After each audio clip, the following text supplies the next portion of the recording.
It feels like just yesterday that President Donald Trump and Elon Musk were the political world's newest power couple. Their alliance seemed unlikely, but it quickly became a major force in American politics. You have to remember, this wasn't just a casual friendship. Musk went all in for Trump during the 2024 election. After the shocking assassination attempt on Trump, Musk officially endorsed him. This was a huge deal, signaling to his many followers that Trump was his chosen candidate. This support wasn't just words, it came with a lot of money and influence, changing the dynamic of the race. Musk didn't just tweet his support from a Tesla, he put his money where his mouth was, and a lot of it. He funneled somewhere between $250 million and nearly $300 million into a pro-Trump PAC. This massive sum was aimed at key swing states, the battlegrounds that decide elections. Musk even hit the campaign trail himself, showing up in places like Pennsylvania to rally support. He wasn't just a donor, he was an active participant. For a moment, it looked like this was a partnership that would reshape the Republican Party and Washington, D.C. itself, combining political power with technological ambition.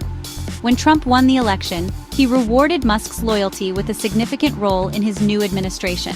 Trump created a brand new department, which sounds very on-brand for both of them. It was called the Department of Government Efficiency, or DOGE. Yes, really, Musk was put in charge.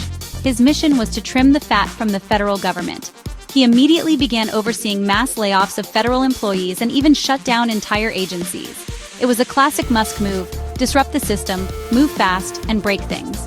It seemed their shared vision was becoming a reality. But as we've learned in politics, alliances can be as fragile as a smartphone screen dropped on concrete. The partnership that started with so much promise and fanfare was built on a shared goal of shaking things up.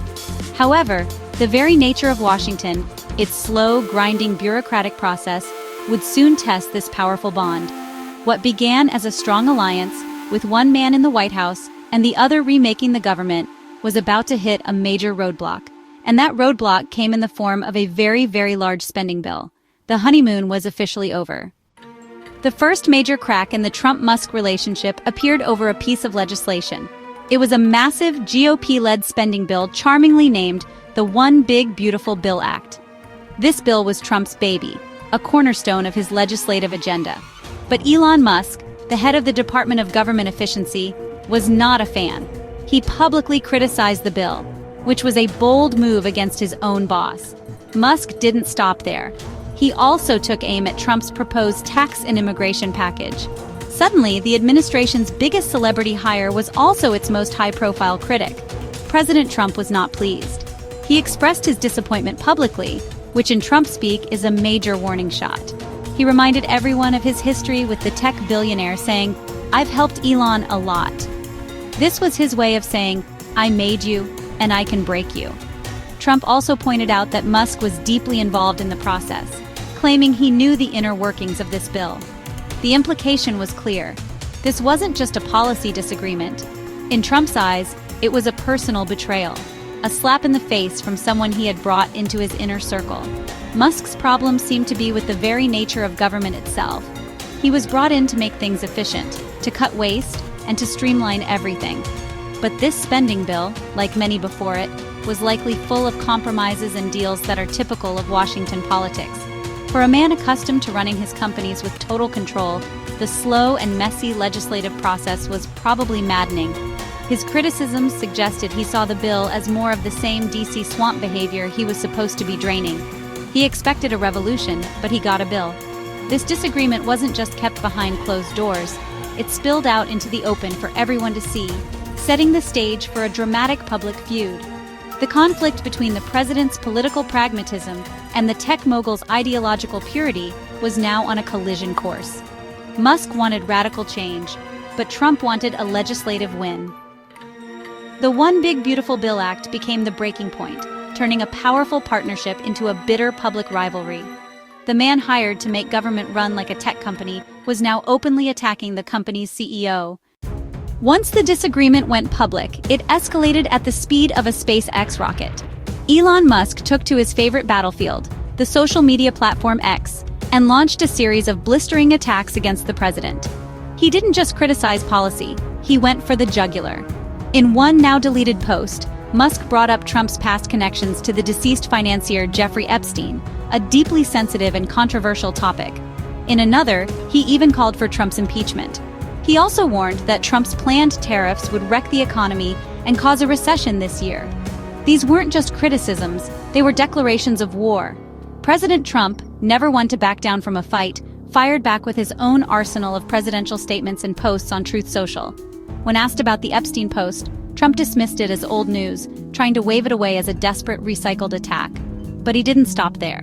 He went after Musk's business empire.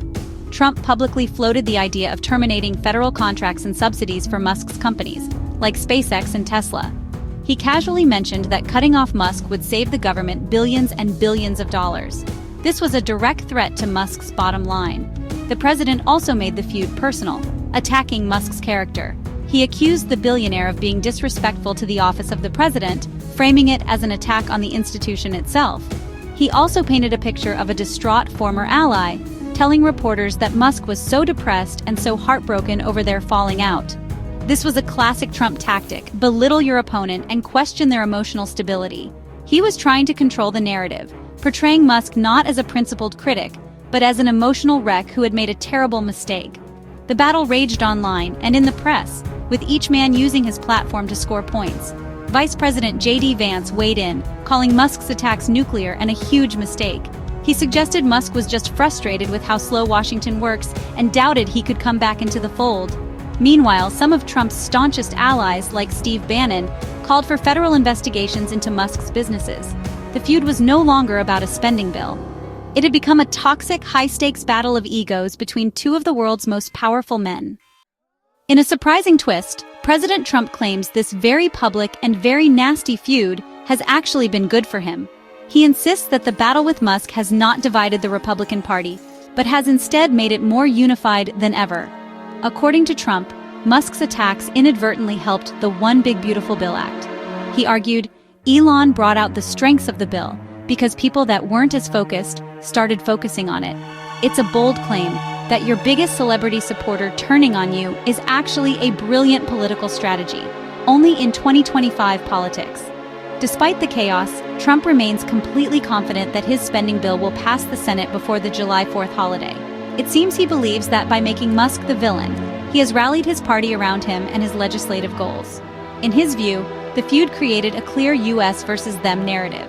You were either with the president and the party, or you were with the out-of-touch billionaire who was trying to sabotage their success. By casting Musk out, Trump may have consolidated his own power within the GOP, forcing everyone to pick a side. So is there any hope for a reconciliation? When reporters asked Trump if he wanted to repair his relationship with Musk, his answer was a short and simple no. He made it clear that he has no plans to even speak with him, stating, "I'm too busy doing other things." For President Trump, the relationship is over. He has slammed the door shut, locked it, and thrown away the key. The message is that loyalty is everything, and once you cross him, there is no coming back. This serves as a powerful warning to anyone else in his orbit. This feud signals a significant shift. The Republican Party's brief but intense alliance with the tech world's most famous icon has ended in spectacular fashion. It shows that even in a Trump administration that values disruption, there are limits. The president demands loyalty above all else, and he is willing to cut ties with anyone, no matter how rich or influential, who challenges his authority. The Trump-Musk partnership is over, and its collapse leaves behind a unified party, a scorned billionaire, and a clear lesson for anyone who dares to work in Washington.